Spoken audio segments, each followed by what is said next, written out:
لا حول ولا قوة إلا بالله العلي العظيم. بسم الله الرحمن الرحيم.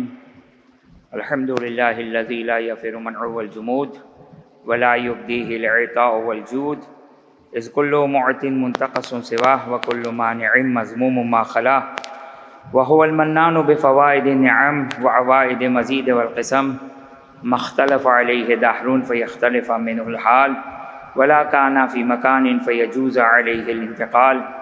الصلاة والسلام على سيدنا ومولانا أبي القاسم محمد اللهم صل على محمد وعلى أهل بيته الطيبين الطاهرين، لا سيما مولانا ومولى الكونين أبي الحسن والحسين أمير المؤمنين علي بن أبي طالب عليهما السلام. اللهم صل على محمد روحي وأرواح العالمين لتراب مقدمهم فداه، ولعن الدائم على أعدائهم إلى قيام يوم الدين. رب اشرح لي صدري ويسر لي أمري واحلل عقدة من لساني يفقهوا قولي. بسم الله الرحمن الرحيم. اللهم كن لوليك الحجة ابن الحسن صلواتك عليه وعلى آبائه في هذه الساعة وفي كل ساعة وليا وحافظا وقائدا وناصرا ودليلا وعينا، حتى تسكنه أرضك طوعا وتمتعه فيها طويلا.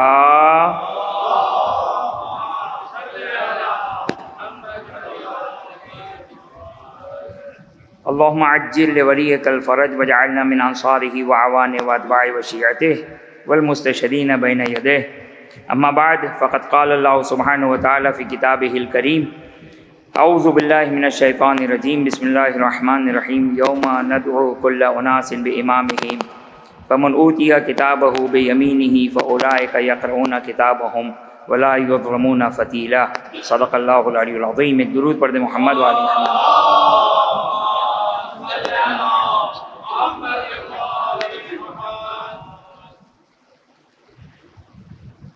آپ کی خدمت میں یہ 2 روزہ جو گفتگو ہے، ایک ایسی آیت کی تلاوت کی جس آیت سے آپ لوگ کی بخوبی آشنائی ہے. علماء کرام سے، خطبہ سے، ذاکرین سے اس آیت کے ذیل میں گفتگو سماعت فرماتے ہیں. ایک درود پڑھ دیں محمد وعلی محمد پر.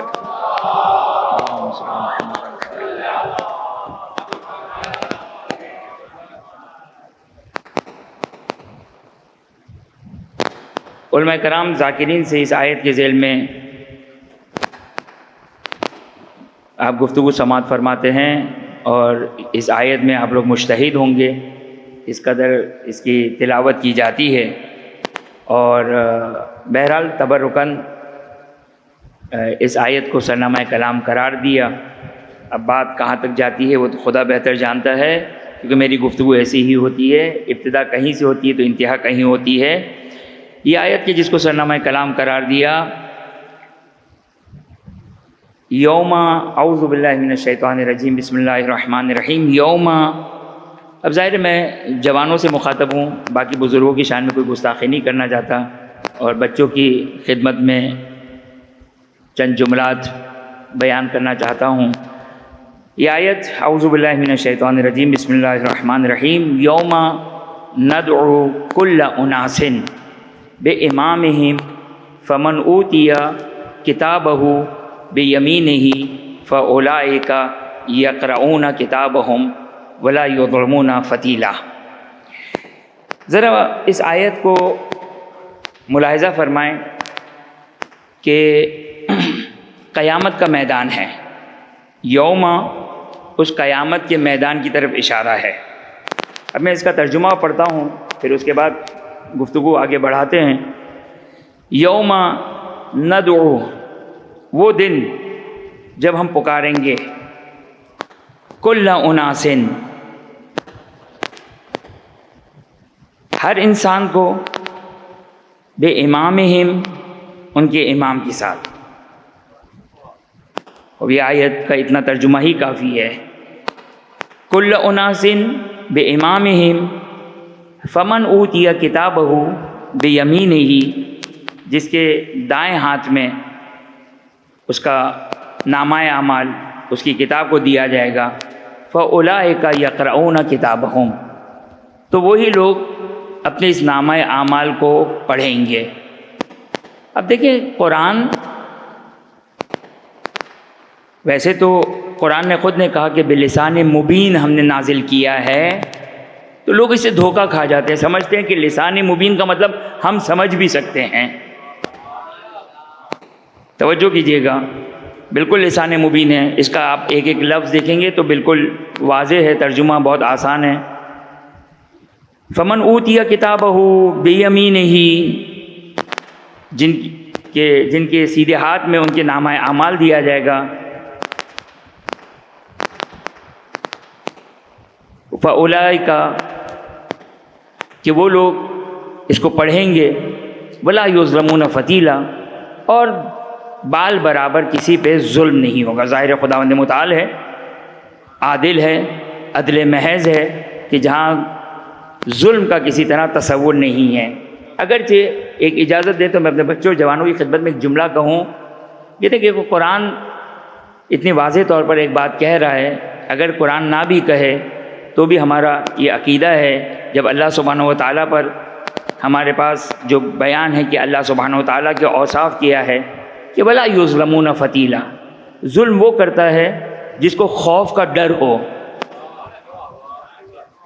ظلم کون کرتا ہے؟ جس کو خوف کا ڈر ہو، یعنی تلف ضائع ہو جانے کا خوف ہو، ڈر ہو، اس بات کا ڈر ہو کہ یہ چیز میرے ہاتھ میں مجھ تک نہیں پہنچ سکے گی، تو انسان ظلم سے حاصل کرتا ہے۔ جو تمام مالکوں کا مالک ہے، تمام چیزوں کا مالک ہے، اس کو روایت کا جملہ ہے کہ ان اللہ لا تعجل، کہ خدا اجرت نہیں کرتا ہے، لأنہ لم یخاف من الفوت، کہ وہ فوت سے خوف نہیں کرتا ہے کہ یہ چیز ضائع ہو جائے گی، یہ چیز میرے ہاتھ سے چلا جائے گی۔ ہم ڈرتے ہیں، چلیں اس کی چھوٹی سی مثال، اگر شادی کا اگر شامیانہ جب کھلتا ہے تو ہم دوڑ کر جاتے ہیں کہ کوئی ہمارا رزق لے لے گا، ہمیں اللہ کے رزق پر تو یقین ہے نہیں۔ یہ تو ولا یظلمون فتیلا، لہذا انسان کی زندگی میں، روزمرہ زندگی میں اگر انسان کے اوپر کوئی مصیبت آئے، کوئی بلا آئے، تو وہ رب العالمین ہے، وہ رب العالمین ہے، وہ ہمارا پالنے والا ہے۔ پالنے والے کا مطلب ہوتا ہے ہمارے نفع نقصان کا خیال رکھنے والا ہے۔ ولا یظلمون فتیلا۔ اب اس آیت کو ذرا ملاحظہ فرمائیے کہ اس آیت کو ترجمہ آپ لوگوں نے ملاحظہ فرمایا، ایک قیامت کا منظر یہ قرآن کی آیت بیان کر رہی ہے کہ قیامت کا ایک منظر ہے جب انسان اس دنیا میں آیا، حضرت آدم سے لے کر قیامت تک۔ اب یہ جتنا بھی ہمارے عقل و روایتوں سے جو تھوڑا بہت ہمیں سمجھ میں آیا کہ حضرت آدم، اب کون سے آدم اور کیا آدم، لیکن حضرت آدم سے لے کر جو ہے وہ قیامت تک یہ جتنے بھی لوگ ہیں، آپ سوچئے کہ کیا عالم ہوگا وہ محشر کا کہ حضرت آدم سے لے کر قیامت تک آنے والے تمام بنی آدم وہاں پر جمع ہوں گے، اور یہ وہ دن ہوگا جو حساب کتاب کا دن ہوگا۔ آپ یہاں پر کوشش کرتے ہیں کہ نیک اعمال انجام دیں، نماز پڑھیں، روزہ رکھیں، وغیرہ وغیرہ وغیرہ وغیرہ، گناہوں سے بچیں۔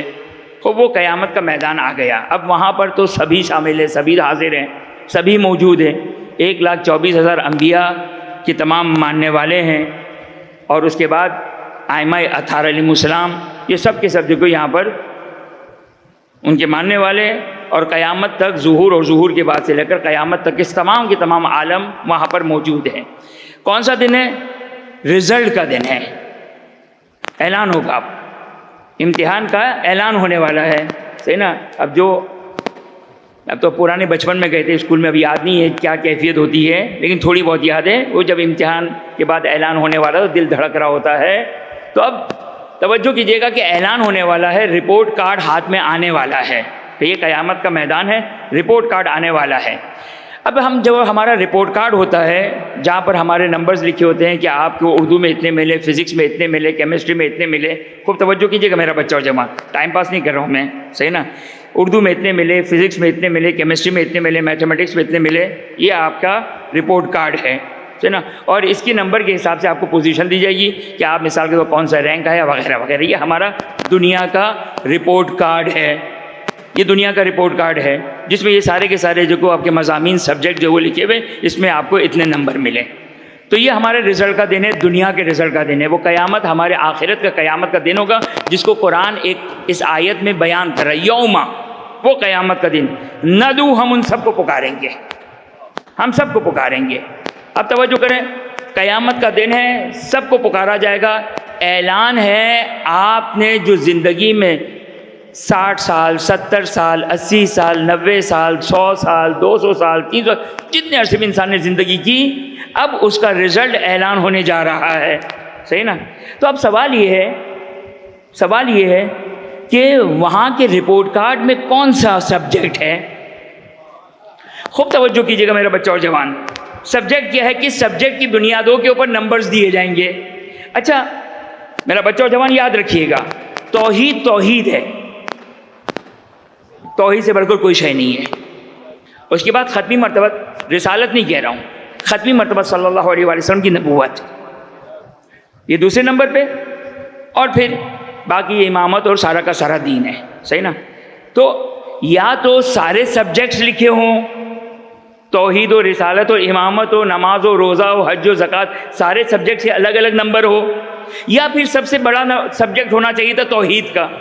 خداوند متعال نے بھی ایک عجیب سبجیکٹ کا انتخاب کیا، یوم ندعو کل اناس. اس قیامت کے دن ہم سب لوگوں کو، تمام لوگوں کو بلائیں گے، تمام لوگوں کو بلائیں گے. ان کا رزلٹ کس سبجیکٹ کے ذریعے سے ہوگا؟ بے امامہم.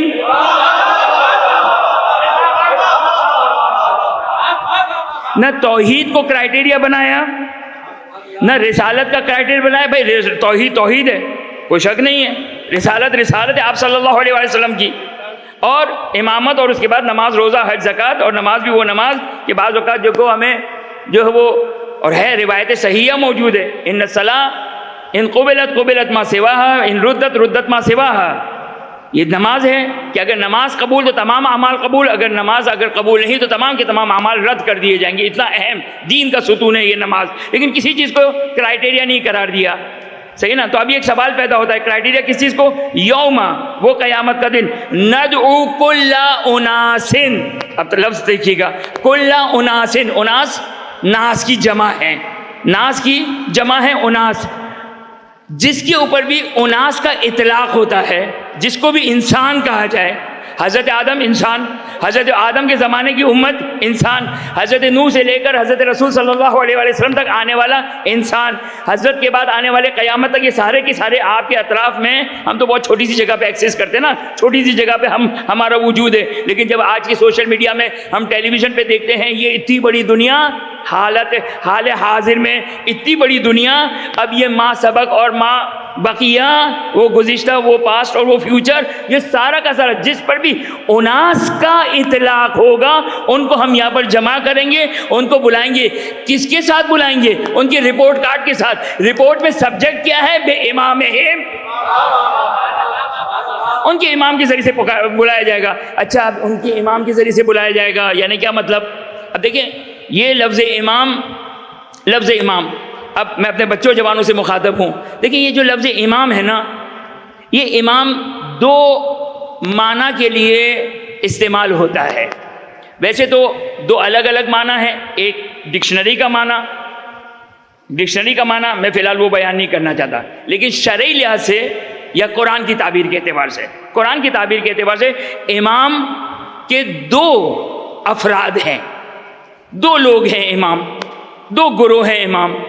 ایک وہ گروہ کہ جعلناہم ائمۃ یہدون بامرنا، ایک وہ امام حق ہے جو ہمارے امر میں ہماری زیر سرپرستی ہماری تعلیمات کے مطابق امر کرتے ہیں. لا ينطق ما ينطق عن الهوى ان هو الا وحی یوحی ہے وہ امام جو ہماری سرپرستی میں ہے، ہماری تعلیمات کے مطابق جو وہ امر کرتا ہے اس کے حساب سے لوگوں کو ہدایت دیتا ہے. یہ ہے یہدون الی النار، کہ روایتوں نے بیان کیا کہ یدعون الی الجنہ ہے. یہ کیا ہے؟ یہ یدعون الی الجنہ، کہ جنت کی طرف جو لے جانے والا ہے. اور اسی قرآن میں ایک اور امام کا تعارف ہے جسے ہم آشنا نہیں ہیں. کیوں؟ اس لیے کہ ہم امامی ہیں تو ہم اپنے اماموں کی طرف ہی نگاہ رکھتے ہیں اور انہی کی طرف نگاہ رکھیں. انہی کی طرف فقط نگاہ رکھیے گا. اگر انہی کی طرف نگاہ رکھیں گے تو سارے کام بیلنس رہیں گے. توحید بھی بیلنس رہے گی, رسالت بھی, اور نماز و روزہ بھی بیلنس رہے گا. تو یہ تو بہت اچھی عادت ہے. ہمارے بچوں کو یہی پڑھائے گا, امام 12 امام 12 امام 12. ان کو یہ امام, لفظ امام آیا تو ان کا ذہن انہی 12 حجتوں کی طرف گیا. ان کا ذہن ایسا ہے یا نہیں ہے؟ آپ بچے کے سامنے کہیں کہ آج ہم نے خواب میں امام کو دیکھا, تو فوراً سوال کریں گے کون سے امام کو دیکھا؟ ایسا ہی ہوگا یا نہیں ہوگا؟ فوراً وہ امیر المومنین سلام اللہ علیہ سے لے کر امام حجت کے درمیان ایکسپیکٹ کرے گا, توقع کرے گا کہ اپنے ابا سے ان 12 میں سے کسی کا نام سنوں گا. امام جماعت کا تو نہیں کہیں گے صحیح نا. امام جماعت کو میں نے خواب میں دیکھا تو اس کو میرے ابا امام نہیں کہتے, ان کو امام جماعت کہتے ہیں. ان کو اضافے کے ساتھ کہتے ہیں, ان کو اضافے کے ساتھ, نسبت کے ساتھ کہتے ہیں. امام کا علی الاطلاق یہ ہمارے بچوں کی تربیت ہے, یہ ہمارے بچوں کی تربیت ہے. لفظ امام آیا فوراً تبادر ہو گیا انہی 12 حجتوں کی طرف, انہیں 12 حجتوں کی طرف فوراً ذہن میں تبادر ہو جاتا ہے. تو آپ توجہ کیجئے گا. لیکن میں اپنے بچوں اور جوانوں کو دیکھیں قرآن پڑھنا چاہیے, تدبر و تفکر کرنا چاہیے. یہ تربیت اپنے مقام پر, اور ایسی تربیت ہی ہونی چاہیے, ایسی ہی تربیت ہونی چاہیے. لیکن قرآن کی تعلیمات سے آشنائی ہونی چاہیے. قرآن میں 2 اماموں کا تذکرہ, ایک امام یہدون بامرنا, اور دوسرا امام کیا ہے, انا جعلناہم ائمۃ یدعون الی النار. بہت ہی مجھے اچھا محسوس ہوا کہ آپ لوگوں نے خاموشی اختیار کی. یہ آپ کی اتنی عقیدت ہے امام کے عقیدے سے. یہ کون سا امام ہے؟ خوب توجہ کیجئے گا. یہ کون سا امام ہے؟ یہ حقیقی امام نہیں ہے, لوگوں نے جس کو امام بنایا ہے. بھئی ہم کسی کو خلیفہ کہتے ہیں یا نہیں کہتے؟ وہ خلیفہ ہے, لیکن ہے تو خلیفہ نا. میں نہیں معلوم کہ میں آپ کی خدمت میں, بھائی ہم کچھ کو خلیفہ کہتے ہیں یا نہیں کہتے ہیں, لیکن کیا وہ خلیفہ ہے؟ کیوں؟ اس لیے کہ بنایا ہے لوگوں نے. خود آپ کہتے ہیں کہ ہم نے بنایا, ہم تو کہتے ہیں خلیفہ وہ ہوتا ہے جس کو خدا بنائے. یہی تو بنیادی فرق ہے نا, یہی تو بنیادی فرق ہے. وَإِذْ قَالَ رَبُّكَ لِلْمَلَائِكَةِ إِنِّي جَاعِلٌ فِي الْأَرْضِ خَلِيفَةً. وہ سب سے پہلا خلیفہ حضرت آدم. اب حضرت آدم تھے یا کیا تھے مجھے نہیں معلوم ہے. ظاہر قرآن تو ایسا ہی ہے, کیونکہ ظاہر اس لیے کہ حضرت آدم کا پتلا بنایا, اس کے بعد یہ قرآن کی آیت نازل ہو گئی. اب وہاں پر اس عالم ارواح کی کیا بات ہے وہ تو قرآن نے نہیں بتائی, صحیح نا. اور بہت ساری روایتوں میں بھی بہت زیادہ کوئی تفصیلات نہیں ہیں ان آیات کی. لہٰذا اب ظاہر میں تو ایسا ہی ہے. یہ میں ظاہر اس لیے کہہ رہا ہوں, معلوم ہے اگر شاید یہ تھوڑی بہت روایت نہ پڑھی ہوتی تو میں کہتا کہ ایسا ہی ہے. اس لیے میں ظاہر کہہ رہا ہوں شاید ایسا ہے. کیوں معلوم ہے؟ اس لیے کہ فرشتوں نے حضرت آدم کو تو دیکھ لیا تھا, کچھ چیزیں مخفی تھی, وہ دیکھنے کے بعد اعتراف کیا کہ ہم نے غلط سمجھے.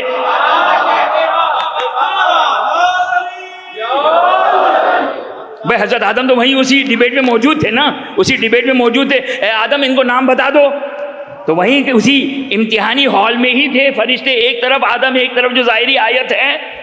تو حضرت آدم کو تو دیکھے ہوئے تھے, لیکن بہرحال اس کے باوجود خداوند متعال نے اب یہ کون سا خلیفہ ہے, وہ کون سی چیز تھی کہ جب تک آدم کو دیکھتے رہے تو فرشتے کہتے رہے کہ ہم ایلیجیبل ہیں. وہ کیا دیکھا کہ ایک دم یہ کہہ اٹھے کہ یا اے خدا ہم تو فقط اتنا ہی جانتے جتنا تو نے سکھایا. اور اس کے بعد قرآن نے تو نہیں بتایا, لیکن فرشتوں کو احساس ہو گیا کہ ہم سے غلطی ہو گئی. لہذا روایات بیان کرتی ہے 60 یا 70 ہزار سال تک بیت المعمور کا طواف کرتے رہے, اس خطا پر کہ اپنے رب اور اپنے مالک سے سوال بھی کیوں کیا. اگرچہ فلاسفہ نے آ کر بہت زیادہ زور لگایا کہ نہیں یہ فرشتے جو کوئی خطا نہیں کر سکتے وغیرہ وغیرہ, لیکن میں تو قرآن اور حدیث کو مانتا ہوں, مجھے تو یہ سمجھ میں آتا ہے, آپ کا فلسفہ مجھے سمجھ میں نہیں آتا. تو بہرحال توجہ کیجئے گا, ایک درود پڑھتے محمد والے محمد پر.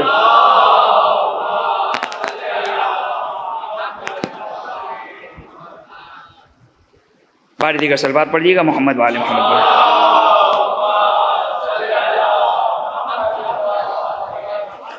لہذا قرآن نے 2 اماموں کا تعارف کروایا ہے. دیکھیں میں اپنی بات کو سمجھا نہیں سکا, میں تھوڑا سا سمجھانا چاہتا ہوں.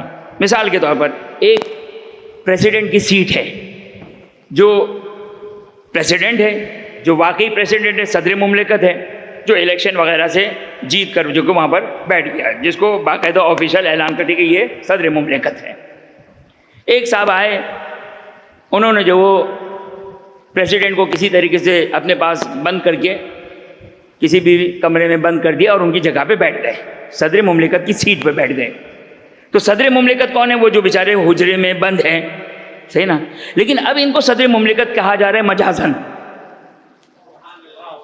اب ان کو صدر مملکت کہا جا رہا ہے کیونکہ ان کی سیٹ پہ بیٹھے ہوئے ہیں، صحیح نا، ان کی سیٹ پر بیٹھے ہوئے ہیں. تو عنوان خلیفہ بھی اسی طریقے سے، عنوان امام بھی اسی طریقے سے ہے. عنوان امام بھی، کیونکہ امام کس کو کہتے ہیں؟ جو ہدایت دینے والا ہو. اور ہدایت کا تبادر، ہدایت سے کیا لفظ سمجھ میں آتا ہے؟ ہدایت الی الخیر ہو، نہ کہ ہدایت الی الجہنم ہو. لہٰذا امام نے یہاں پر قرآن نے بیان کیا جعلناہم ائمۃ، دونوں کا ابتدا یوں ہے، جعلناہم ائمۃ یہدون بامرنا، یہ امام حق کی بات ہے، ویدعون وجعلناہم ائمۃ یدعون الی النار. اور ایک گروہ کون سا ہوگا؟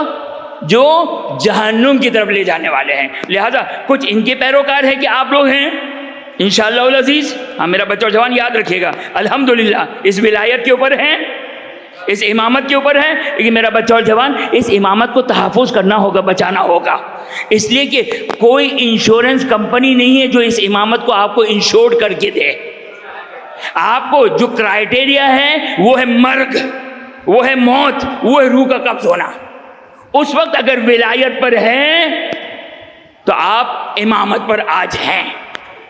اگر اس وقت اگر خدا نخواستہ دعا کریں اس سے پہلے خدا موت دے دے، جب یہ دعا کریں گے تو خدا آپ کو طول عمر بھی دے گا. ایک درود پڑھ دیں محمد وآل محمد پر.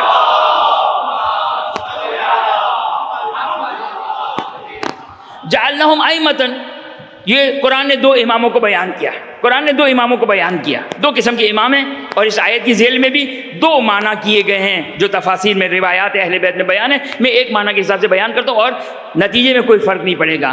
خوب توجہ کریں میرا بچہ اور جوان، پھر میں دوبارہ سے آپ کو لے کر چلوں.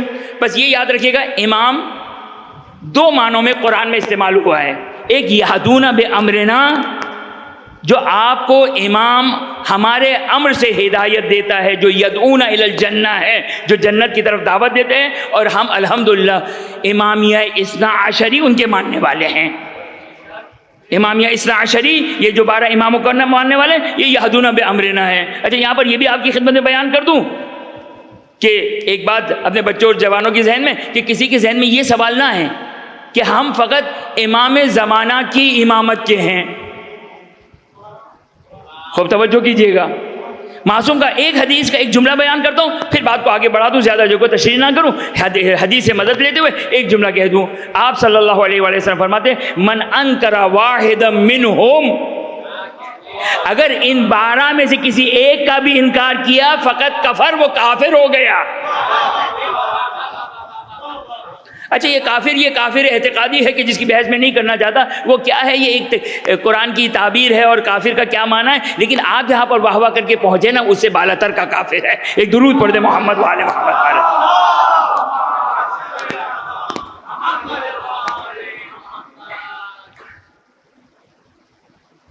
لہذا یہ ایک وہ امام اور ایک امام جعلناہم ائمۃ یدعون الی النار. اب آیت کو آ جائیے دوبارہ ہم اپنی آیت سرنامہ کلام کی طرف آتے ہیں.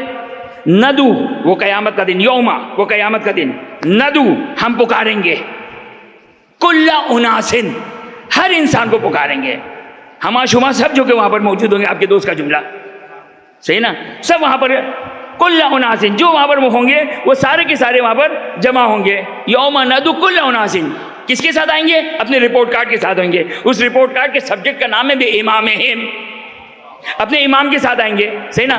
خوب آپ کے پڑوس میں تو جو ہے وہ امامی نہیں ہے، اثنا عشری نہیں ہے. قرآن تو کہہ رہا ہے ہر شخص امام کے ساتھ آئے گا. کیا ہر شخص میرے مولا امیر کے ساتھ آئے گا؟ نہیں. قرآن کی دو آیت یاد رکھیے گا، ہر شخص اپنے اپنے امام کے ساتھ آئے گا. تمہارا مرضی ہے. دیکھیں دنیا ہے نا، کوئی زور زبردستی ہے، کوئی زور زبردستی نہیں. آپشن ہے، ان ہدیناہ سبیلا، ہمارا کام ہدایت دینا ہے. اِنَّا هَدَيْنَاهُ سَبِيلًا اِمَّا شَاكِرًا وَإِمَّا كَفُورًا. ہم نے تم کو راستہ بتا دیا، اب چاہے تم اس راستے پہ عمل کرتے ہوئے شکر گزار بن جاؤ یا منکر و کافر بن جاؤ. ہمارا کام ہے تمہیں راستہ دکھانا، لیکن یاد رکھنا پلٹ کر ہماری طرف ہی آؤ گے. یہ دنیا میں اختیار ہے، دنیا میں آپشن ہے. اِنَّا هَدَيْنَاهُ سَبِيلًا اِمَّا. لہٰذا میں اپنے بچوں جوانوں سے مخاطب ہو کر یہ کہوں کہ تمام کے تمام لوگوں کو خدا نے آپشن دیا، مرضی ہے کس کو امام بنانا چاہتے ہو. کوئی زبردستی نہیں، کوئی زبردستی نہیں. کس کو امام بنانا چاہتے ہو؟ آیا ان کو بتانا چاہتے ہو جن کا تعارف روز غدیر ہوا؟ یہ یاد رکھیے گا، روز غدیر فقط امیر المومن کی ولایت کا اعلان نہیں ہوا، اگرچہ من کنت مولا فہذا علی المولا میں علی کی ولایت کا اعلان ہوا ہے، لیکن باقی 11 اماموں کا بھی نام لیا ہے. لہذا آپشن تمہارے پاس ہے، مرضی تمہارے پاس ہے. دنیا چاہیے، دنیا چاہیے تو جس کو بھی امام بنا لو. دنیا اور آخرت چاہیے تو ان کو امام بنا لو. اس لیے کہ امام عز المسلمین ہے، عز المؤمنین ہے. ہماری عزت امام کے سبب سے ہے. عز المسلمین ہے، یہ ہے امام. لہذا بہرحال آپشن ہے، جس کو بھی امام بنا لو، لیکن پلٹ کر ہمارے پاس آؤ گے جب قیامت کی دن ہم رپورٹ دیں گے تو اب توجہ کریں کہ آیت بہت، یعنی قرآن کا حسن یہ ہے، اور یہ قرآن کے معجزوں میں بیان کیا جاتا ہے کہ قرآن کا معجزہ یہ کم الفاظ اور معنی زیادہ، جس کو فصاحت و بلاغت کہتے ہیں. الفاظ قلیل ہے لیکن معنی بہت زیادہ ہے. اب دیکھیں قرآن کی آیت کو پھر میں پڑھوں. یوم ندعو کل اناس بامامہم فمن اوتی کتابہ بیمینہ. اب 2 رزلٹ ہے وہاں پر، ایک کامیاب ہونے والا، ایک ناکام ہونے والا. اب کامیاب ہونے والے کا تذکرہ کیا، ناکام ہونے والے کا تذکرہ نہیں کیا. کامیاب ہونے والوں کی علامت کیا ہے؟ کامیاب ہونے والی کی علامت یہ کہ ان کی سیدھے ہاتھ میں نامہ اعمال دیا جائے گا، سیدھے ہاتھ میں نامہ اعمال دیا جائے گا، اور اس کی علامت یہ ہے کہ وہ اپنا نامہ اعمال پڑھ سکے گا. اس سے ایسا لگتا ہے، مجھے تو نہیں معلوم کہ حقیقت کیا ہے، روایات کیا بیان کرتی ہے، لیکن دنیا کے حساب سے اگر میں قیاس کروں اس آیت کو تو بھائی پتہ چلتا ہے رپورٹ کارڈ وہ دیتا ہے جو پاس ہوتا ہے.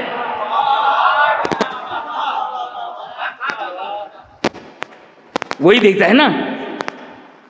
دوسرا تو کہے گا چھوڑ دے بھائی، چھوڑ دے. وہ تو یہ دعا کرتا ہے کہ سارے کے سارے رپورٹ کارڈ جل جائے. وہ یہ دعا کرتا ہے.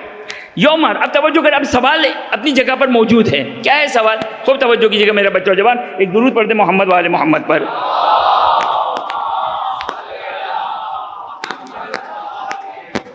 سوال یہ ہے کہ امتحان کا جو اعلان ہے، یہ سبجیکٹ کو امامت کو کیوں قرار دیا؟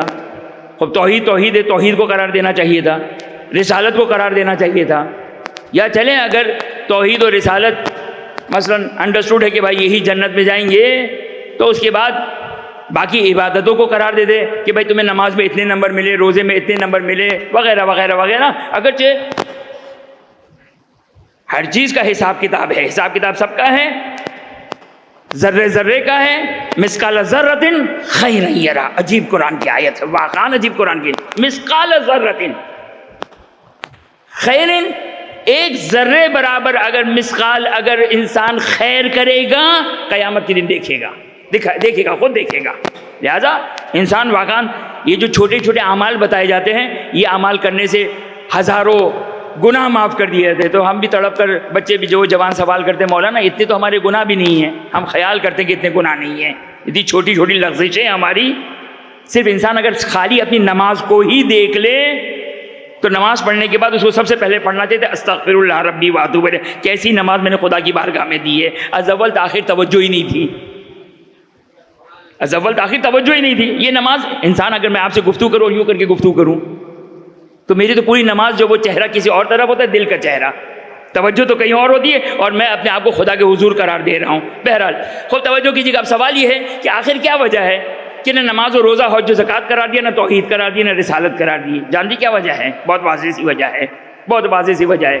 یاد رکھیے گا میرا بچہ اور جوان، ہمیشہ سے توحید، رسالت اور باقی ساری عبادت ہے. اب میں آپ کی خدمت میں اگر اجازت دیں تو میں ایک آیت کی مدد لے کر اپنے بچوں جوانوں تک ایک بات پہنچا دوں. خوب توجہ کیجیے گا. ایک آیت ہے جس آیت کا نام ہے آیت تبلیغ. ہمارے بچوں جوان ان آیتوں کو یاد کریں. ان آیات کو نام کے ساتھ، اور آیات آپ کو یاد ہونی چاہیے جیسے آیت تطہیر. میرا خیال ہے کہ انشاءاللہ ہمارے بچوں جوانوں کو یاد ہوگی. آیت تطہیر، آیہ مودت، سنا یہ آیت کا نام ہے آیہ مودت. اور ایک آیت قل لا اسألکم علیہ اجرا الا المودۃ فی القربى. آیت تطہیر انما یرید اللہ، اس آیت کا نام آیت تطہیر ہے. ایک ہے آیت تبلیغ. یہ آیت تبلیغ میں اس سوال کا جواب آپ کو مل جائے گا. کون سا سوال نہ بھولیے گا میرا بچہ اور جوان. سوال کیا ہے؟ ریپیٹ کر دوں کیا ہے سوال میرا؟ سوال یہ ہے کہ اس رپورٹ کارڈ کا سبجیکٹ کیوں توحید نہیں ہے؟ اعلان کا رزلٹ کا سبجیکٹ توحید کو کیوں نہیں ہے؟ رسالت کو کیوں نہیں قرار دیا؟ نماز و روزہ و حج و زکوٰۃ کو کیوں نہیں قرار دیا؟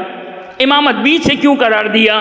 صحیح نا. تو آئیے ہم ذرا چلتے ہیں آیت تبلیغ کی طرف. اجازت دیجیے 2 جملے میں اپنے بچوں کی خدمت میں بیان کر دوں، اس کا ذرا انٹروڈکشن دے دوں اس آیت تبلیغ کا. پہلے میں آپ کی خدمت میں تلاوت کر لوں. بڑی مشہور و معروف آیت ہے. اعوذ باللہ من الشیطان الرجیم، بسم اللہ الرحمن الرحیم. یا ایھا الرسول بلغ ما انزل الیک من ربک ان لم تفعل فما بلغت رسالتہ واللہ یعصمک من الناس ان اللہ لا یہدی القوم الکافرین. یہ ایک آیت ہے. اس کے 4 حصے ہیں. ایک آیت ہے 4 حصے ہیں. پہلا حصہ یا ایھا الرسول بلغ ما انزل الیک من ربک، یہ پہلا حصہ. دوسرا حصہ ان لم تفعل فما بلغت رسالتہ، یہاں پہ آپ کا جواب چھپا ہوا ہے. یہاں پر آپ کا جواب چھپا ہوا ہے. تیسرا حصہ واللہ یعصمک من الناس، اور چوتھا حصہ ان اللہ لا یہدی القوم الکافرین. یہ 4 حصے ہیں اس آیت کے. ایک آیت ہے لیکن 4 حصے ہیں. دیکھیں خداوند متعال مفسر جو در آل محمد کو چھوڑے گا وہ ہمیشہ بیابان میں بھٹکا ہوا نظر آئے گا. آپ جا کر یہ میں نے بات کیوں کہی، یہ بات میں نے کیوں کہی، جا کے آپ مسلمانوں کی ذرا تفسیر کھولیے. اور مسلمانوں نے اس آیت کی تفسیر کرنے کی کوشش کی. اب چونکہ اگر کوئی نماز کی آیت ہوتی، روزے کی آیت ہوتی، قیامت کی آیت ہوتی، کوئی بھی آیت ہوتی تو تفسیر کرنا مشکل نہیں تھی. مسئلہ کہ یہ آیت ہے آیہ ولایت. اب کوئی ایسی تشریح کرو، کوئی ایسی تفسیر کرو کہ وہ بھی رنگ نہ آئے اور اپنی بھی دکان چل جائے. جائے مفسر فخر رازی کو دیکھیے، باقی مفسرین کو دیکھیے. ایک آیت ہے، 4 حصے ہیں، آپس میں کوئی ربط تو ہونا چاہیے، کوئی ارتباط تو ہونا چاہیے. لیکن جب ولایت کو چھوڑا تو ربط بھی چھوڑ گئے. اس لیے کہ جب بنیاد ہی آپ نے چھوڑ دی تو پھر خود بخود نتیجہ تو یہی نکلنا ہے. اب میں اپنے بچوں کی خدمت میں توجہ کیجیے گا. یہ آیت بڑی اہم آیت ہے. یہ آیت کب نازل ہوئی؟ آپ صلی اللہ علیہ وآلہ وسلم کے اوپر 3 مرتبہ جناب جبرائیل آیت کے 2 شروع کے حصے لے کر آ رہے ہیں. یا ایھا الرسول بلغ ما انزل الیک من ربک ان لم تفعل فما بلغت رسالتہ. پہلی دفعہ ہے، اپنے بچوں کے لیے ترجمہ کر دوں. یا ایھا الرسول، اے رسول، بلغ یعنی پہنچا دیجیے. تبلیغ سے نکلا ہے. تبلیغ یعنی پہنچانا. بلغ آرڈر ہے، فعل امر ہے. پہنچا دیجیے. کس چیز کو پہنچا دیجیے؟ کس چیز کو پہنچا دیجیے؟ بھائی آپ پریشان نہ ہو، یہ خدا اور ان کے حبیب کا معاملہ ہے. بات تو ہماری ہی ہے نا، تو ہمیں تو پتہ ہونا چاہیے. آج نہیں تو کل تو پتہ چلے. لیکن مسلمان آج تک یہی لڑتے رہے کہ میم الف ماں ہے کیا.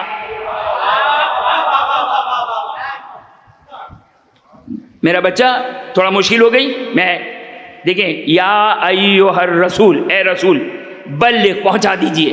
اب یہ آیا ہے میم الف ماں، اس کا اردو میں ترجمہ کیا ہوگا؟ اس چیز کو پہنچا دیجئے. اس چیز کو پہنچا دیجئے جو انزل الیک، جو آپ پر نازل کی گئی آپ کے رب کی جانب سے.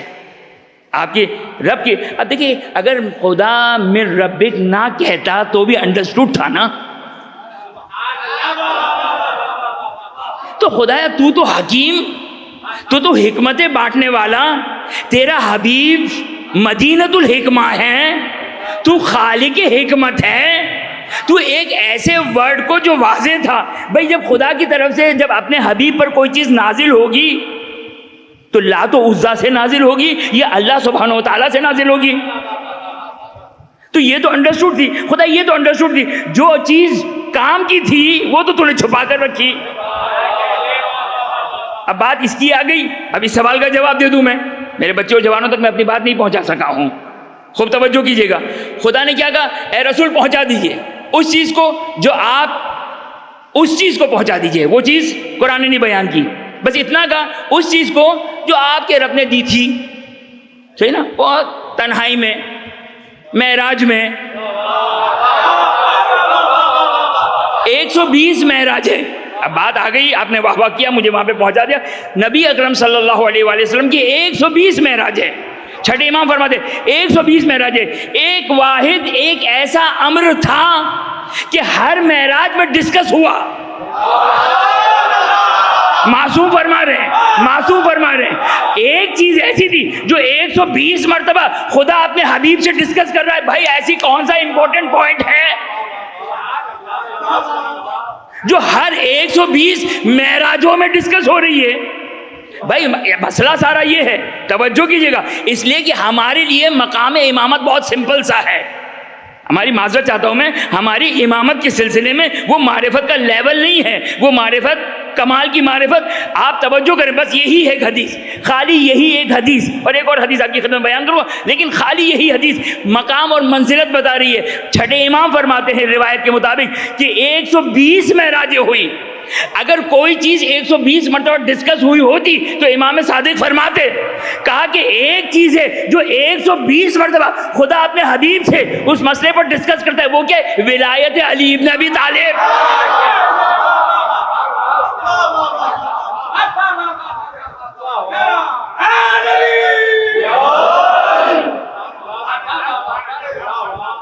ایک 120 مرتبہ. خوب اب کہاں نازل ہوئی یہ تو خدا بہتر جانتا ہے, لیکن قرآن نے, لیکن جو قرآن کے الفاظ ہے وہ یہ ہے, اس چیز کو پہنچا دیجئے, اس چیز کو پہنچا دیجئے جو آپ کے رب کی جانب سے ہے. لیکن بتایا نہیں, خدا نے سے نہیں بتایا نہیں. اب میں معافی چاہتا ہوں, شاید کچھ لوگوں کے لیے 2 جملے 3 جملے 5 جملے تھوڑے تکراری ہو جائے, لیکن جو ہے وہ خوب توجہ کیجیے گا. اب میں چونکہ اس آیت پر آیا, بس یہ آیت پہ جب میں آتا ہوں تو میرا جی چاہتا ہے کہ اگر آپ سب نے بھی اگر 10 دفعہ مجھ سے یہ تقریر سنی ہو تو 11ویں دفعہ بھی سنانے کا جی چاہتا ہے. اس آیت کا حسن اتنا خوبصورت اس کا انداز ہے اس آیت کا. دیکھیے آپ توجہ کریں میرا بچہ اور جوان, صحیح نا, اگرچہ اکثر لوگوں نے کم از کم میری زبانی نہیں سنا ہوگا, لہٰذا تبرکاً آپ کی خدمت میں یہ بیان کروں. دیکھیے توجہ کیجیے گا, یہ جو غدیر ہے نا, غدیر, اب میں آپ کی خدمت میں اس غدیر میں جو اعلان ہوا, صحیح نا, آپ لوگ الحمدللہ جانتے ہیں 18 ذی الحج. عجیب ہے, مسلمانوں نے بھی اپنی کتاب میں لکھا کہ غدیر کا روزہ 60 سال کے روزے کے برابر. بھائی کیا ہوا ہے آپ کی تقویم, آپ کے کیلنڈر میں ہمیں بتاؤ تو 18 ذی الحج کو آپ کی ڈکشنری میں, آپ کے کیلنڈر میں ہے کچھ؟ بھائی 1 تاریخ کو فلاں مر گئے,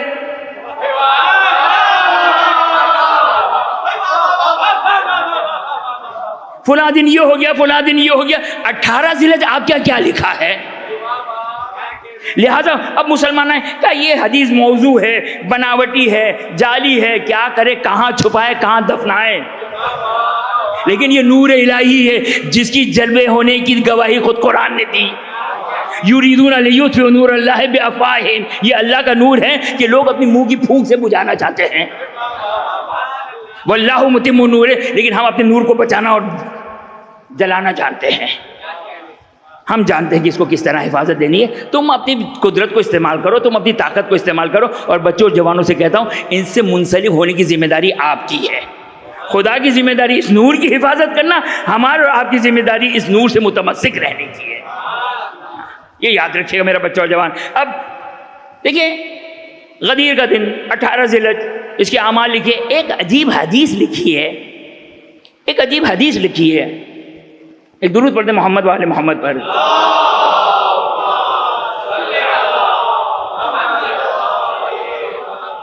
شیخ عباس قمی نے کتاب مفاد الجنان میں, شیخ عباس قمی نے کتاب مفاد الجنان میں اس حدیث کو لکھا ہے. میرا بچہ اور جوان جا کے پڑھیے گا انشاءاللہ. یعنی اب کیا کروں, صاحب عروہ ایک بہت بڑے فقیہ ہے. بات آئی کفن کی بات آئی تو انہوں نے کہا کہ مستحب کفن پہ یہ لکھا جائے. کچھ چیزیں لکھی, جوشن کبیر, پھر قرآن، پھر ایک حدیث لکھی ہے حدیث سلسلۃ الذہب، یعنی وہ حدیث جس کے نیریٹر اور راویان حدیث اس کا ہے ذہب، یعنی سونے کا، راوی سونے کے برابر، ارزشمند، سونا ارزشمند ہے، ایک قیمتی چیز ہے، اس میں زرارہ نہیں، محمد ابن مسلم نہیں، صحیح نا، بہت جلیل القدر ہے، زرارہ، محمد ابن مسلم، ابو بصیر، یہ سب جلیل القدر اصحاب ہے، سلمان، ابو ذر، مقداد، یہ سب، لیکن وہ سلسلۃ الذہب اس لیے ہے کہ 8ویں مولا سے حدیث ہے، فرماتے ہیں کہ میرے بابا سے سنی میں نے، میرے بابا نے ان سے سنی، انہوں نے ان سے سنی، انہوں نے ان سے سنی، رسول نے جبرائیل سے سنی، جبرائیل نے لوح سے لی، لوح نے قلم سے لی، قلم کہتے قال اللہ سبحانہ و تعالی۔ بھائی وہ سلسلۃ الذہب کیا ہے؟ سلسلۃ الذہب یہ ہے کہ کلمۃ لا الہ الا اللہ حصنی، کلمہ لا الہ الا اللہ میرا قلعہ ہے، من دخل فی الحصن امن من عذابی، 8ویں امام آگے جاتے ہیں، پھر پلٹ کرتے ہیں ما شرطہا و شروطہا، یہ توحید ایسے ہی نہیں ہے، یہیں آپ کو جواب مل جائے گا، ما شرطہا، بھائی آپ کی نماز کی شرط ہے، نماز پڑھتے ہیں نا، اس کی شرط ہے نا کہ وضو کر کے، آپ نے کہا بھائی آج وضو نہیں کروں گا میں نماز پڑھوں گا، آپ 4 رکعت کے بدلے 100 رکعت بھی نماز پڑھے تو کوئی فائدہ نہیں۔ توحید کی شرط بیان کر رہے ہیں میرے 8ویں مولا، ما شرطہا و شروطہا، اس توحید کی شرط کیا ہے؟ انا من شروطہا، یعنی میں 8واں ولی خدا، ان شرائط میں سے، ان 12 ولیوں میں سے ایک شرط ہوں۔ یہ ہے حدیث سلسلۃ الذہب۔ صاحب عروہ آپ سے یہ پوچھوں گا کون سی حدیث، کون سی روایت میں آیا مستحب ہے کہ کفن پہ لکھو؟ کہا کہ کوئی حدیث نہیں، اس میں علی کی ولایت کا تذکرہ ہے۔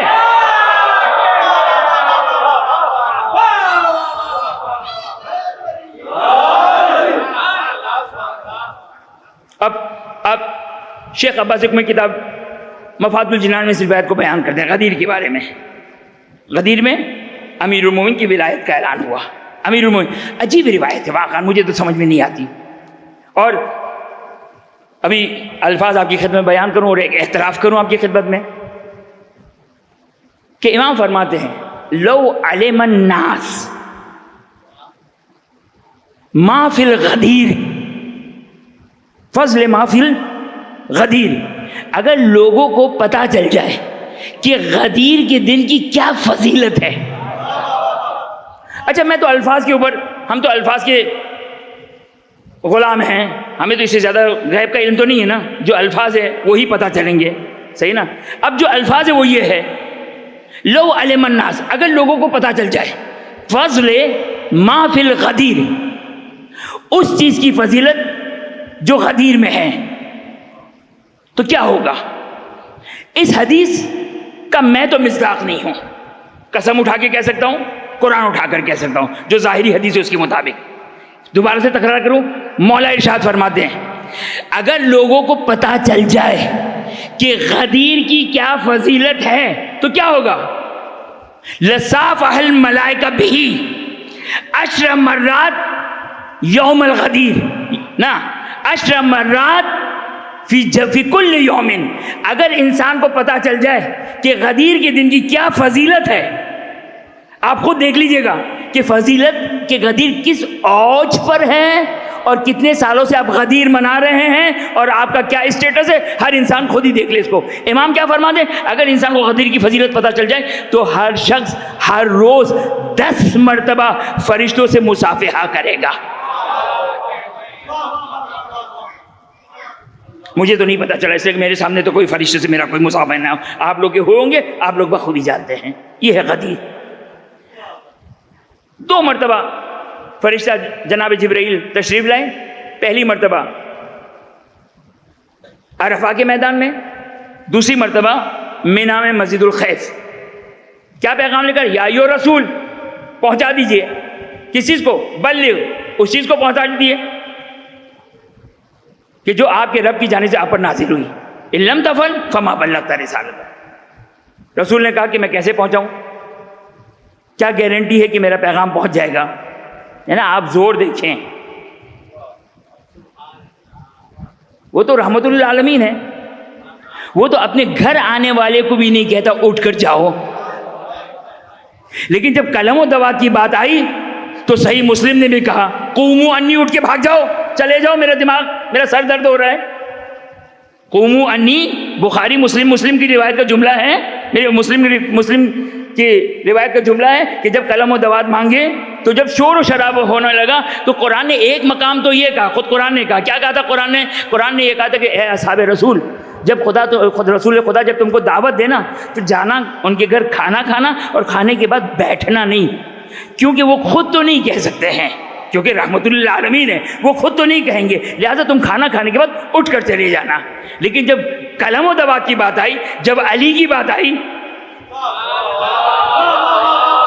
اب رسول برداشت نہیں کر سکتے ہیں، اب رسول برداشت نہیں کر سکتے. جہاں پر اختلاف کیا، جھگڑا کیا، کہا قوموا، مسلم صحیح مسلم کا، مسلمانوں کی جو کتاب صحیح مسلم اس کا جملہ کہ مسلمانوں سے مخاطب ہو کر کہا قوموا یعنی کھڑے ہو جاؤ. انگلش میں ترجمہ کرو، اسٹینڈ اپ. یہ تھوڑا سا اچھا ہے، یعنی پتہ چل رہا ہے کہ کتنا. قوموا انی، اٹھ کے چلے جاؤ. تو یہ رحمت للعالمین. اب یا ایھا رسول 2 مرتبہ جناب جبرائیل آ رہے ہیں، رسول ایک سوال پٹ کرتے ہیں، ایک سوال پیش کرتے ہیں، جبرائیل دوبارہ جاتے ہیں. تیسری مرتبہ غدیر کے موقع پر، جب غدیر کے موقع پر پہنچے، عرفات، منا، غدیر، تو وہاں پر اب آیت لے کر آئے یا ایھا رسول بلغ ما انزل الیک من ربک ان لم تفعل فما بلغت رسالتہ واللہ یعصمک من الناس. خدا آپ کو لوگوں کے شر سے بچائے گا. اچھا اب سوال تو یہ ہے، اب میں کیا کروں، یہ آیت آ گئی، کیا رسول کو ڈر تھا؟ دیکھیں آیت تو یہی کہہ رہی ہے، لیکن یہ آیت اگر رسول کو ڈر تھا تو کہاں ہونا چاہیے تھا؟ مکے میں ہونا چاہیے تھا نا. وہاں تک کفار مکہ، یہ تو اپنا ہی دیش ہے، یہ تو مدینہ ہے نا، مدینہ جا رہے ہیں، یہاں کسی سے ڈرے؟ تو نہ جان کا خوف تھا، نہ مال کا خوف تھا، نہ کسی اور چیز کا خوف تھا. اگر یہ ڈرنے والا نبی ہوتا تو اس کا وسیع تو یہ کہتے ہوئے نظر نہیں آ سکتا ہے، اس کا وسیع تو یہ کہتے ہوئے نظر نہیں آ سکتا ہے. کب؟ جب آیہ برات نازل ہوئی. سورہ برات کی ابتدائی چند آیتیں نازل ہوئی اور رسول خدا نے کسی کو بھیجا، یعنی رسول خدا نے بھی کیا پردہ فاش کیا. اگر امیر المومنین کی سپرد کر دیتے تو مسلمانوں کو پتہ کیسے چلتا کہ یہ اس قدر بھی اہلیت نہیں رکھتا کہ جا کے صرف قرآن کی تلاوت کرنی ہے.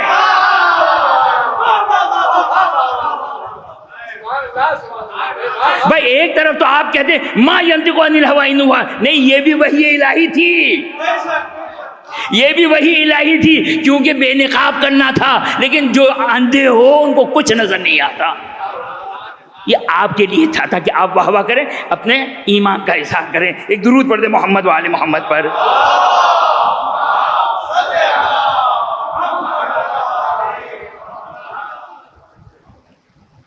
اب رسول کو خوف ہو سکتا ہے، ڈر ہو سکتا ہے، بھائی وہ ان کا وسیع، بھائی امیر المومنین کے پاس جو فضائل ہیں کہاں سے آئے، کس نے دیے؟ آپ صلی اللہ علیہ وسلم سے آئے. سارے کے سارے علم آیا، تمام کے تمام اوصاف. 30 سال کا فرق تھا، پرورش کی ہے رسول صلی اللہ علیہ وسلم نے امیر المومنین کی. سارے کے سارے اوصاف اپنے حبیب، اپنے مولا، اپنے آقا سید رسول صلی اللہ علیہ وسلم سے سارے کے سارے سیکھے ہیں. تو جب شاگرد یہ کہتے ہوئے نظر آئے انا عبد من عبید رسول، میں رسول کے غلاموں میں سے ایک غلام، وہ یہ کہتے ہوئے نظر آئے کہ جب رسول نے مجھے برات کی آیات کی تلاوت کے لیے مکے بھیجا، پہلے تو میں اپنے بچوں جوانوں کو یہ کہہ دوں، اپنے بزرگوں سے پوچھ لیجئے گا کہ پہلے رسول نے کسی اور کو بھیجا تھا، اور چونکہ نام نہیں معلوم تو بزرگوں سے بھی یہ کہیے گا کہ ہم کو یاد کروا دے جب ممبر سے جس کا نام نہیں لیا جاتا وہ کون ہوتے ہیں.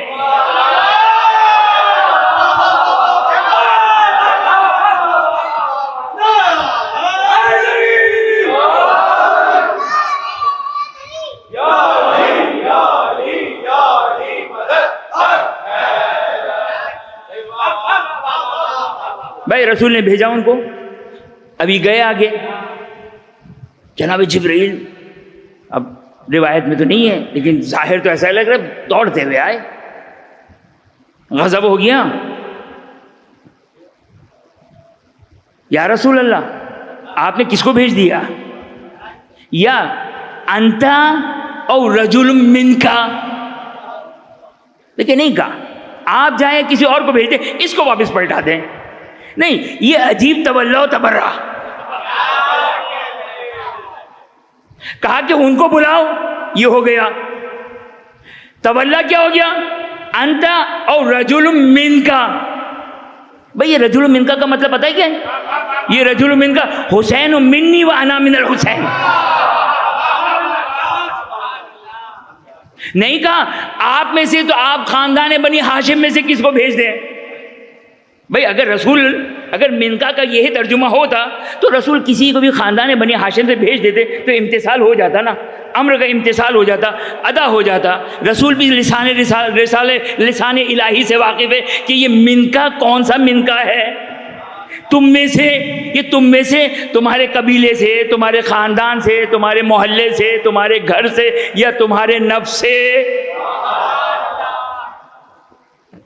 بھئی یہ تو سب منکا میں آئے گا یا نہیں آئے گا؟ میں آپ کو کہوں آپ جائیے یا آپ میں سے کوئی ہونا چاہیے تو آپ فوراً پوچھیں گے مجھ میں سے ہو, میرے خاندان کا, میرے گھر والا, میرے محلے والا, یہ سوال کریں گے نا. لیکن رسول نے کوئی سوال نہیں کیا, سمجھ گئے. کیوں؟ اس لیے وہی ہے جو حسین منی وانا. وہ بھی کون سا ہے؟ حسین منی وانا من الحسین. یہ کون سا ہے کہ حسین مجھ سے میں, یہ نانا نواسے کے بارے میں نہیں کہہ رہا ہے, یہ رسالت امامت کے بارے میں کہہ رہی ہے. یہ وہ اشارہ ہے عالم ارواح, عالم نور کی طرف کہ خداوند متعال نے سب سے پہلے میرے نور کو خلق کیا. یہ میرا کیوں کہا؟ اس لیے کہ میرے میں 14 تھے. بھائی رسول نے یہ کہا یا نہیں کہا؟ یہ ایک ہی نور تھا جو حضرت عبد المطلب میں آ کر منقسم ہوا, تقسیم ہوا. تو نور تو واحد تھا, تو رسول کیا کہے گا؟ میرا نور. بھائی اگر آپ کی ایک ذات ہے, آپ کی ایک ذات ہے, مثلا تصور کریں آپ کی ایک ذات ہے جو ایک معجزہ ہو جائے اور 2 ذاتوں میں تبدیل ہو جائے, تو جب تک ایک ذات تھی تو آپ کیا کہیں گے؟ ہم کہیں گے یا میں کہیں گے؟ ایک ذات ہو تو ایک کے لیے میں ہوگا, ہم نہیں ہوگا. تو وہ تھا ہی ایک ہی نور, کیونکہ وہ ایک ہی تھا. بعد میں منقسم ہوا نا, بعد میں منقسم ہوا. لہذا توجہ کیجئے گا, ایک درود پڑھ دیں محمد والے محمد پر. ٹائم ختم ہو گیا, ٹائم ختم.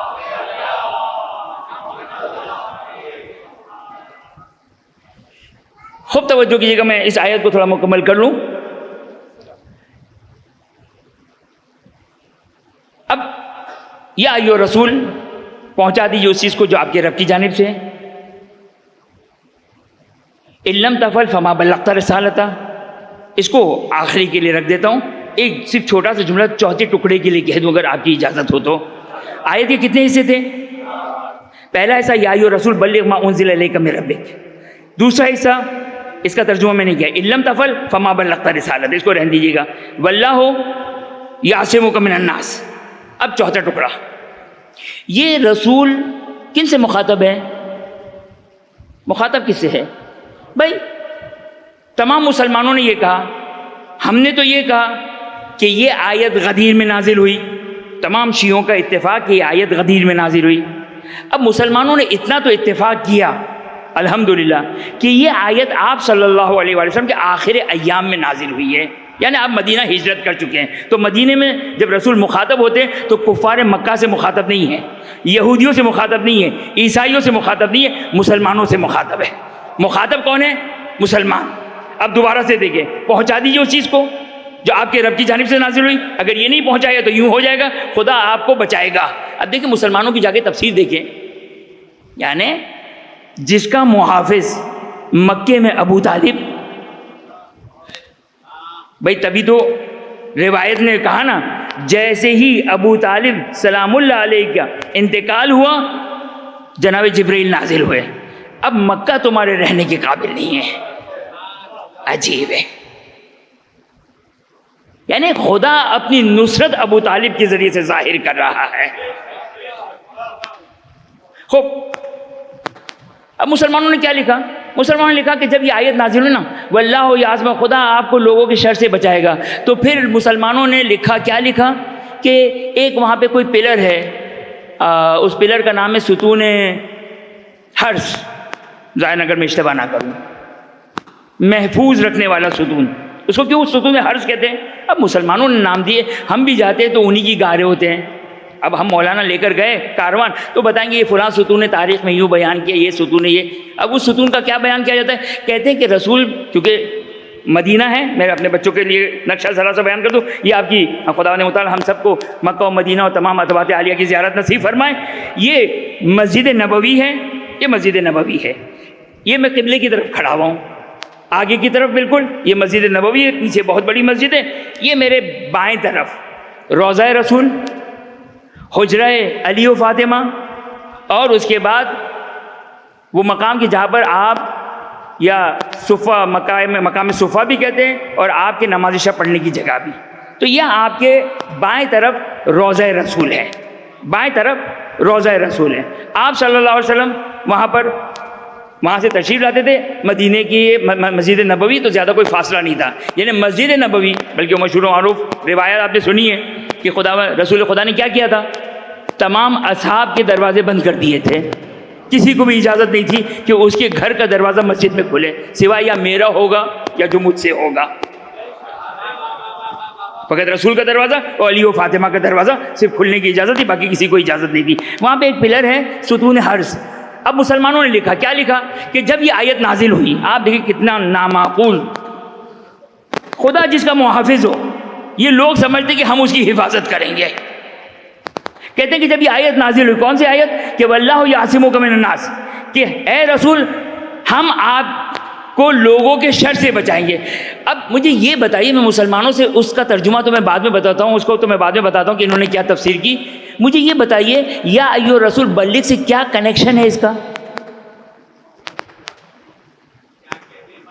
بھائی کوئی کنیکشن ہونا چاہیے نا، چلے ایک آیت دوسری آیت ہو تو فرق کرتا ہے، ایک ہی آیت ہے، بھائی آپ لوگوں نے اصرار کیا یا نہیں کیا، آپ لوگوں نے زور لگایا یا نہیں لگایا کہ انما یرید اللہ لیذھب عنکم الرجس، آپ لوگوں کا کیا شور اٹھا، ازواج رسول ازواج رسول ازواج رسول اس آیت تطہیر میں ہے، کیوں کہا آپ لوگوں نے؟ کہا کہ کیونکہ ازواج رسول کا پچھلی آیتوں میں تذکرہ ہوا تھا، تو پچھلی آیت یاد رہ گئی، اسی آیت کا صدر یاد نہیں نا۔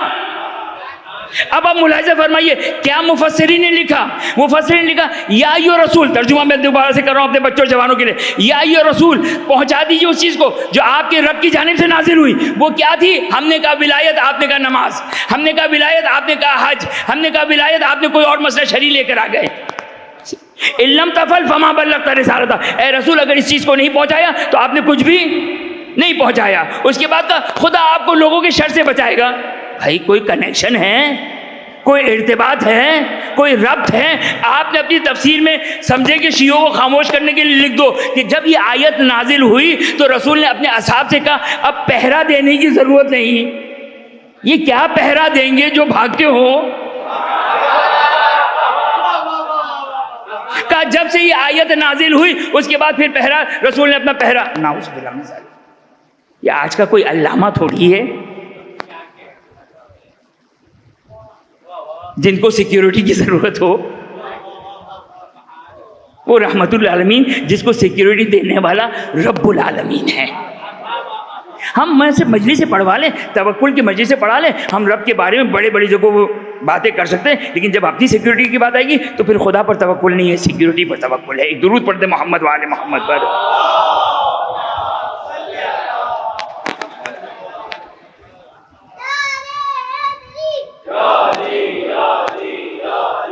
بس میں نے آپ کی زحمتوں کو تمام کیا، آپ کی زحمتوں کو تمام کی۔ یہ آخری جملہ سن لیجیے، دو جملے یعنی آیت کے دو ٹکڑے جلدی سے سن لیں۔ یا ایھا الرسول بلغ واللہ یعصمک من الناس، خدا آپ کو، اچھا اب یہ مخاطب کون ہے؟ مسلمان مخاطب ہے نا۔ اگر مسلمان مخاطب ہے تو گنہگار اگر ہوا تو قرآن زیادہ سے زیادہ میکسیمم کیا کہے گا؟ کہے گا فاسق، کہے گا منافق، بھائی مسلمانوں کے درمیان تو یہ ہے۔ لیکن قرآن نے کیا کہا؟ ایک دفعہ ترجمہ پڑھتا ہوں، ایک دفعہ قرآن کی آیت پڑھتا ہوں، ترجمہ نہیں کروں گا، ترجمہ آپ خود نکال لیجیے گا۔ یا ایھا الرسول بلغ ما انزل الیک من ربک ان لم تفعل فما بلغت رسالتہ واللہ یعصمک من الناس ان اللہ، گھبرانے کی ضرورت نہیں ہے، ان اللہ لا یہدی القوم الفاسقین نہیں کہا، قوم العاصین نہیں کہا، قوم المنافقین نہیں کہا، ان اللہ لا یہدی القوم الکافرین۔ پتہ چل گیا کس سے مخاطب ہے؟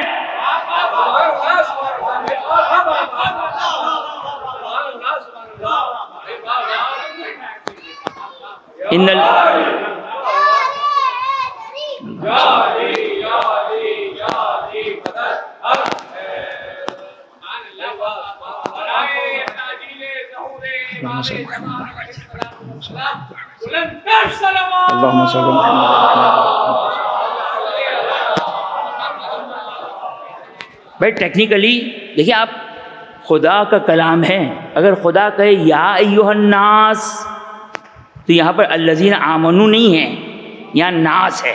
جب کہ یا ایھا الذین آمنو تو ایمان لانے والوں سے مخاطب ہے۔ تو ایک ایک جب کہے خدا ان اللہ، مثال کے طور پر کہے ان اللہ علیم حکیم، تو یاد رکھیے گا یہ جو پچھلی آیت تھی نا وہ علم اور حکمت سے ریلیٹ کرتی ہے۔ تو خدا کا ایک ایک کلمہ ربط ہے اس آیت کے ساتھ۔ یہاں پر کیا کہا؟ ان اللہ، بھائی خداوندہ یہ تو مسلمانوں کا مجمع ہے، مسلمانوں کا مجمع ہے۔ عجیب ہے آیت، ان اللہ لا یہدی، آپ گھبرائیں نہیں، واللہ یعصمک من الناس، ہم آپ کو لوگوں کے شر سے بچائیں گے، ہم آپ کو لوگوں کے شر سے بچائیں گے، آپ گھبرائیں نہیں۔ ان اللہ لا یہدی القوم الکافرین، یہ کافرین سدھرنے والے نہیں۔ دیکھیں میں نے بہت ہی ڈرتے ڈرتے یہ ترجمہ کیا جو بڑا عجیب سا ترجمہ لگا، سدھرنے والے نہیں، اگرچہ یہ ترجمہ نہیں ہے لیکن یہ تمام چیزوں کو مد نظر رکھتے ہوئے میں نے ترجمہ کیا ہے۔ پوچھ لیجئے گا مجھ سے بعد میں کہ یہ ترجمہ میں نے کیوں کہا کہ ان اللہ لا یہدی القوم الکافرین، کہ یہ سدھرنے والی قوم نہیں ہے، یہ کافر ایمان لانے والے نہیں ہیں، سدھرنے والے نہیں ہیں۔ یہ آیت ہے انشاءاللہ جو وہ ربط آگے والی آیت سے ربط دینے کے لیے انشاءاللہ بعد میں آپ کی خدمت میں انشاءاللہ کل آپ کی خدمت میں زحمت دوں گا۔ ایک درود پڑھ دیں محمد وآل محمد پر۔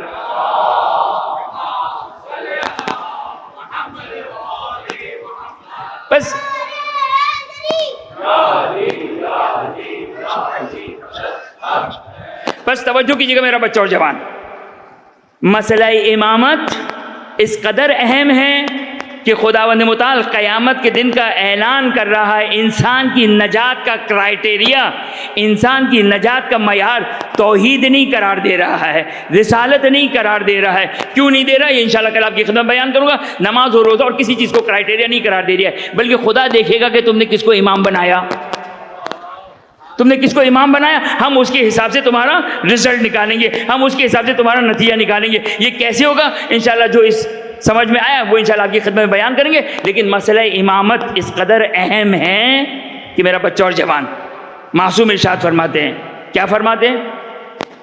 تمام صاحبان عقل، تمام صاحبان حکمت، تمام صاحبان فصاحت و بلاغت سے کلام کرنے والے، تمام وصف اور اوصاف بیان کرنے والے، تمام شعراء سب جمع ہو جائیں تو امام کی فضیلتوں میں سے ایک فضیلت کو بیان نہیں کر سکتے۔ یہ کوئی مولوی صاحب خطابت نہیں کر رہی، یہ 8ویں مولا کا کلام ہے۔ امام کی فضیلتوں میں سے ایک فضیلت کو حاصل نہیں کہا، یہ نہیں کہا کہ حاصل نہیں کر سکتے، کہا ادراک، درک نہیں کر سکتے ہو۔ اور یہ روایت کس ذیل میں تھی؟ یہ روایت اس ذیل میں تھی کہ مولا کے پاس، 8ویں مولا کے پاس لوگ آئے کہ یہ اپنا رسول اللہ، وہ لوگ یہ گفتگو کر رہے تھے کہ امام کو ہم انتخاب کرتے ہیں۔ امام نے کہا امام کو یہ انتخاب کرتے ہیں، یہ امام کو تو تصور تک نہیں کر سکتے ہیں، امام کو تو ادراک تک نہیں کر سکتے۔ انتخاب سے پہلے ادراک کرنا ہوتا ہے، تصور کرنا ہوتا ہے۔ جب آپ کی عقل میں آ سکے تو آپ انتخاب کرو گے۔ وہاں پر امام ارشاد فرماتے ہیں کہ امامت تو وہ مقام ہے کہ تمام صاحبان عقل و حکمت و شعور و ادبا و شعراء و فصاحت و بلاغت والے سب کے سب جمع ہو جائے تو امام کے فضائلوں میں سے ایک فضیلت کو درک نہیں کر سکتے ہو۔ امام فرماتے کجا یہ انتخاب کریں گے؟ یہ ہے مقام امامت، یہ ہے مقام امامت۔ میرا بچہ اور جوان ایک جملہ کہنے کی اجازت دے دیجئے، ایک جملہ کہنے کی اجازت دی۔ اگر آپ کو مقام امامت سمجھ آئے گا نا تو ہمیں کربلا میں حسین کی غربت سمجھ میں آئے گی۔ پھر ہمیں سمجھ میں آئے گا کہ اس فرش پہ اگر کوئی حق ہے جس کا رویا جائے تو وہ ہے حسین ابن علی، وہ ہے فاطمہ کا لال، وہ ہے فاطمہ کا لال۔ یہ فرش عزا میں اپنے باپ کا ماتم کروں، میں اپنی ماں کا ماتم کروں، میں اپنے اہل و عیال کا ماتم کروں، بہت عزیز تھے، لیکن زیارت میں تو ہم یہی پڑھتے ہیں نا، مولا بے ابی انت و امی، میرے ماں باپ آپ پر قربان۔ زیارت میں تو یہی تمنا کرتے نا، یا لیتنی کنت معکم۔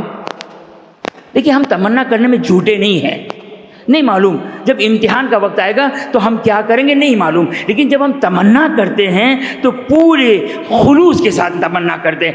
ہر مومن کا جی چاہتا ہے کہ اگر کربلا میں ہوتا تو حبیب کی طرح اپنی جان کو قربان کرتا، مسلم کی طرح اپنی جان کو قربان کرتا، حضرت جون کی طرح اپنی جان کو قربان کرتا، اگرچہ تمام میں سب سے زیادہ حقیر ہوتا لیکن اپنی جان کو نہ بچاتا، سب کچھ اپنے مولا پر قربان کرتا۔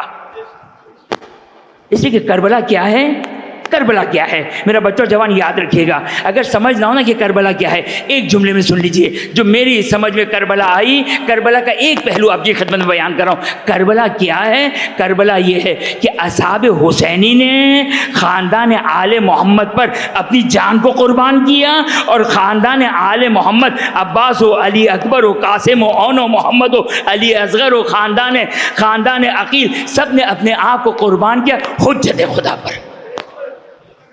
یہ ہے کربلا۔ یعنی حبیب کیا کہہ رہے ہیں، جب تک میں زندہ ہوں حجت خدا تو بہت دور کی بات ہے، علی اصغر ہو، اکبر ہو، قاسم ہو، عباس پر بھی کوئی آنچ نہیں آنی چاہیے۔ اور مولا عباس اپنے ساتھیوں سے کہتے نہیں ہیں لیکن معلوم ہے، علی اکبر جانتے ہیں، اون و محمد جانتے ہیں، قاسم جانتے ہیں، تبھی تو قاسم کو جب اجازت نہیں ملی نا، جب اجازت نہ ملی تو ایک مرتبہ آئے غمزدہ اپنے حجرے میں، اپنے خیمے میں آئے، اور ایک مرتبہ بابا کی وصیت یاد آ گئی، قاسم جب کوئی مصیبت پڑے نا تو یہ تعویذ کھول لینا۔ ہائے قاسم سے، اس سے بڑی، قاسم کے لیے اس سے بڑی کوئی مصیبت نہ تھی۔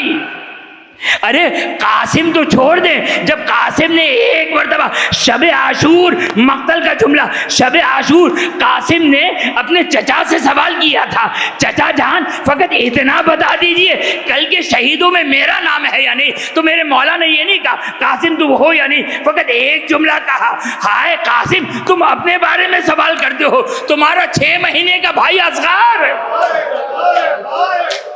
تمہارا 6 مہینے کا بھائی اصغر وہ بھی زندہ نہ رہے گا۔ عزادارو میں ایک جملہ کہتا ہوں، آپ میری مشکل کو آسان کر دیں۔ مجھے سمجھ نہیں آتا، جب میں مقتل کو پڑھتا ہوں تو سوچتا ہوں حسین کے لیے سب سے بڑی مصیبت کون سی تھی؟ اکبر کی مصیبت۔ جب مقتل میں بھیجا تو مقتل نے لکھا، شدت غم سے حسین کبھی بیٹھتے تھے، کبھی کھڑے ہوتے تھے، کبھی بیٹھتے تھے، کبھی کھڑے ہوتے تھے۔ قاسم کی مصیبت، ارے جب بھتیجے کو گلے سے لگایا، کسی مقتل نے نہ لکھا، کسی کی مقتل میں یہ جملہ نہ ملا، چچا بھتیجے اس قدر روئے، روتے روتے گھشگا گئے۔ کون سی مصیبت؟ علی اکبر کی مصیبت، قاسم کی مصیبت، اون و محمد کی مصیبت، عباس کی مصیبت۔ لیکن ہاں ایک مصیبت ایسی ہے، وہ مصیبت حسین کے لیے شاید اتنی بڑی مصیبت تھی، اتنی بڑی مصیبت تھی کہ اس عالم میں مولا نے کسی کو یاد نہ کیا، اپنے 6 مہینے کے اصغر کو یاد کیا۔ لیتکم فی یوم عاشوراء شام غریبا، اپنے شیعوں سے مخاطب، اے میرے شیعوں لیتکم فی یوم عاشوراء، اگر تم عاشور کے دن ہوتے تو دیکھتے تمہارا آقا، تمہارا مولا اس قدر غریب ہو گیا۔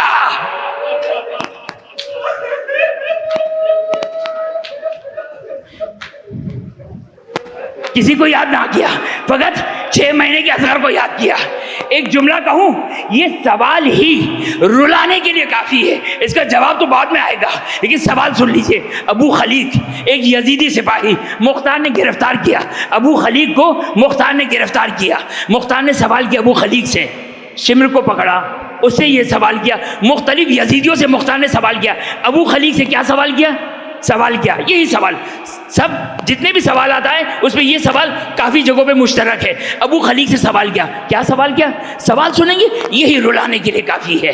کیا سوال کیا؟ اے ابو خلیق، کربلا میں تجھے حسین پر کبھی رحم آیا؟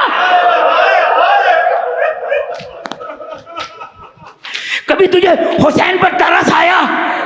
ہائے ابو خلیق، نہ اکبر کا تذکرہ، نہ قاسم کا تذکرہ، نہ عباس کا تذکرہ، کہا ایک مرتبہ حسین پر رحم آیا. بس میرے ساتھیوں، عزاداروں، یہ جملہ تو میں بعد میں کہوں گا. ابو خلیق نے کیا جواب دیا؟ کب رحم آیا؟ یہاں پر میرا مولا آخری فریاد استغاثہ کر رہا، یہاں فریاد استغاثہ ہوا. ہائے بیویوں نے خیموں میں کوہرام برپا کر دیا. مولا حسین در خیمہ پر آئے، بیویوں ابھی میں زندہ ہوں. یہ رونا، یہ نالو فریاد. کہا آقا جیسے ہی آپ نے آخری فریاد استغاثہ بلند کیا، اصغر نے اپنے آپ کو گہوارے سے گرا دیا. ایک مرتبہ میرا مولا کہتا ہے ناولنی ولدی صغیر، میرے چھوٹے اصغر کو لے کر آؤ.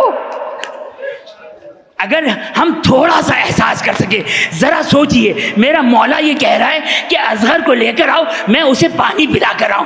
آپ ذرا تصور کریں ماں کا کیا عالم ہوگا جو 3 دن سے اپنے تڑپتے ہوئے بیٹے کو دیکھ رہی، بڑی خوش ہو رہی ہوگی. ہائے میرا اصغر، پانی ملے گا. بس ایک مرتبہ شہزادی زینب نے اصغر دیے. ہائے ایک مرتبہ حسین، بس ایک مرتبہ حسین خیمے مقتل کی طرف جا رہے ہیں، مقتل کی طرف جا رہے ہیں. بس 2 جملے سن لیجئے. مقتل کی طرف جا رہے ہیں اصغر کو لے کر. میرا مولا کہتا ہے، عجیب جملے ہیں مقتل کے. کیا کہا؟ اِلَّمْ تَرْحَمُونِي فَرَحْمُ هَذَا الطِّفْلِ، اگر تم مجھ پر رحم نہیں کرتے تو کم از کم اس بچے پر تو رحم کر لو. ایک جملہ کہا، بس اس جملے کی زحمت دینا چاہتا ہوں. کیا جملہ کہا؟ اما ترونا. مولا قوم اشقیاء سے مخاطب ہو کر کہہ رہے اما ترونا کیف یتلظی. تلظی کس کو کہتے ہیں؟ لغت نے تلظی کے 2 معنی نہیں، لغت نے اس کا معنی بیان کیا. کیا معنی بیان کیا؟ معنی بیان کیا یہ جو مچھلی ہے اس کو جب پانی سے نکالا جاتا ہے،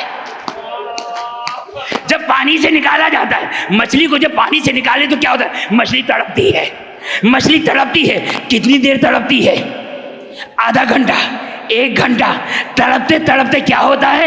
اب بدن میں طاقت نہیں رہتی ہے، فقط منہ کھولتی ہے، منہ بند کرتی ہے. اس کو عربی میں کہتے ہیں متلذی. امام کہہ رہے اے دیکھتے نہیں قوم اشقیاء، میرا اصغر بدن میں طاقت نہیں، کبھی منہ کھولتا ہے کبھی منہ بند کرتا ہے. ایک مرتبہ عمر سعد نے کہا اکتا کلام الحسین، اللہ اللہ 3 بال کا تیر. اے اور مولا کچھ تو رحم کر لے. 6 مہینے کا اصغر، وہ تیر جو گھوڑے کی گردن کو کاٹ. بس عزادارو تیر چلا، اصغر منقلب ہوئے. میرا مولا اصغر کو لے کے خیمے کی طرف بڑھا. ابو خلیق سے سوال کیا تھا تجھے حسین پر کب رحم آیا؟ ابو خلیق کہتا ہے اصغر کے جنازے کو لے کر حسین در خیمہ کی طرف بڑھے. ایک مرتبہ خیمے کی در پر نگاہ پڑی، کوئی معصمہ، شاید بچے کی ماں. جیسے ہی حسین کی نگاہ پڑی، حسین نے اپنا رخ مقتل کی طرف کیا. شرمندگی کے آثار حسین کے چہرے پر. ماں کو کیا جواب دوں گا؟